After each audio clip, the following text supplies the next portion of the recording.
Hi, hello all. Welcome to Simple Max Magic Tamil. Find the length of longest rod that can be placed in a room 16 meter long, 12 meter broad and 10 2/3 meter height. இப்போ length நம்மளுக்கு கண்டுபிடிக்கணும்னா L is equal to root of L square plus P square plus H square. இப்போ L வந்து நம்மளுக்கு தெரியும் 16 square plus B வந்து 12 square plus H is equal to 10 2/3. இது வந்து 3 into 10 30 32/3 meter.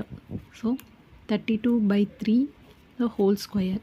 இப்போ 16 square வந்து நம்மளுக்கு 256, 12 square 144, 32/3னா 1024 divided by 9. இப்போ 9ஆல் இதை மல்டிப்ளை பண்ணுவோம். 256 into 9 வந்து 2304 plus 144 into 9 வந்து 1296 plus 1024 divided by 9.